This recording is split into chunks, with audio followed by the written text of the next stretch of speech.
आम चुनाव के बाद बांग्लादेश एक बार फिर इतिहास के खूबसूरत मोड़ पर खड़ा है। प्रचंड बहुमत के साथ बांग्लादेश नेशनलिस्ट पार्टी की सत्ता में वापसी हुई और तारिक रहमान देश के नए पीएम बन गए। इन सब के बीच जो नाम तेजी से बांग्लादेश की राजनीति में उभरा है वो है जाइमा जरनाज रहमान। जाइमा बांग्लादेश के पीएम तारिक रहमान की इकलौती बेटी हैं। चुनावी नतीजों के बाद जितनी सुर्खियां तारिक रहमान ने बटोरी, उससे ज्यादा सुर्खियों में उनकी बेटी जाइमा रही, जो सोशल मीडिया और राजनीतिक गलियारों में चर्चा का विषय बन चुकी हैं। 30 साल की जाइमा तारिक रहमान लंदन की प्रतिष्ठित Queen Mary University of London से कानून की पढ़ाई कर चुकी हैं। साथ ही उन्होंने यूनिवर्सिटी ऑफ लिंकॉन से बैरिस्टर की डिग्री हासिल की है।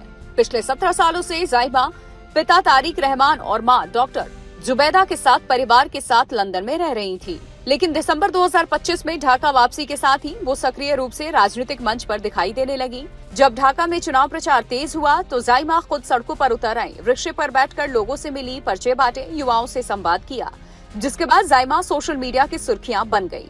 युवा वोटर्स के बीच उनकी सादगी और आत्मविश्वास ने अलग पहचान बनाई। 12 फरवरी 2026 चुनाव का दिन जाइमा पहली बार वोट डालने पहुंची। गुलशन मॉडल स्कूल एंड कॉलेज में अपने माता पिता के साथ वोट डालते हुए उनकी तस्वीरें वायरल हो गईं। ये सिर्फ एक वोट नहीं था, बल्कि एक राजनीतिक संदेश भी माना गया। मीडिया रिपोर्ट्स की माने तो अपने पिता तारिक रहमान को बांग्लादेश का पीएम बनवाने में बेटी जाइमा का बड़ा रोल रहा। पीएम मोदी से प्रभावित जाइमा ने 2014 लोकसभा चुनाव से बड़ी प्रेरणा ली। पीएम मोदी के चाय पर चर्चा को अपना हथियार बनाया और बांग्लादेश में चायर अड्डा की शुरुआत की। छोटे छोटे चाय स्टॉल, गोल घेरा बनाकर बैठे युवा और बीच में तारिक रहमान। बांग्लादेश के चुनावी मैदान में अनोखा अभियान चर्चा का केंद्र बन गया।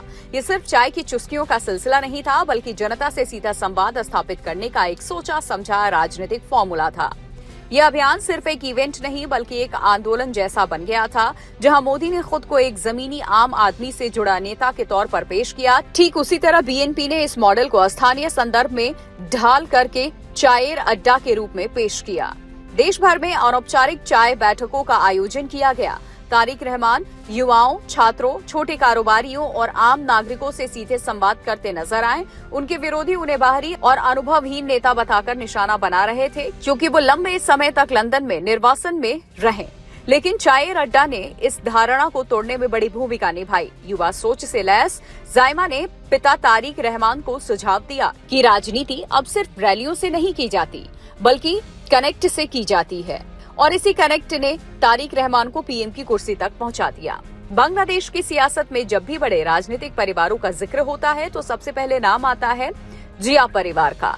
इस परिवार की नींव रखी थी देश के पूर्व राष्ट्रपति जियाउर रहमान ने। उन्होंने बांग्लादेश नेशनलिस्ट पार्टी यानी कि बीएनपी की स्थापना की। 1981 में उनकी हत्या के बाद राजनीति की कमान संभाली उनकी पत्नी खालिदा जिया ने, जो बांग्लादेश की प्रधानमंत्री रहीं, और अब प्रधानमंत्री तारिक रहमान।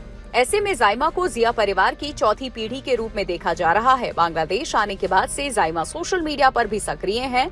उन्होंने अपनी दादी खालिदा जिया की याद में कविताएं और तस्वीरें साझा की, जिससे भावनात्मक जुड़ाव और मजबूत हुआ। सूट में उनका सादा सरल अंदाज, देसी लुक और आत्मविश्वास युवाओं को आकर्षित कर रहा है। बांग्लादेश की राजनीति में लंबे समय तक महिला नेतृत्व रहा है।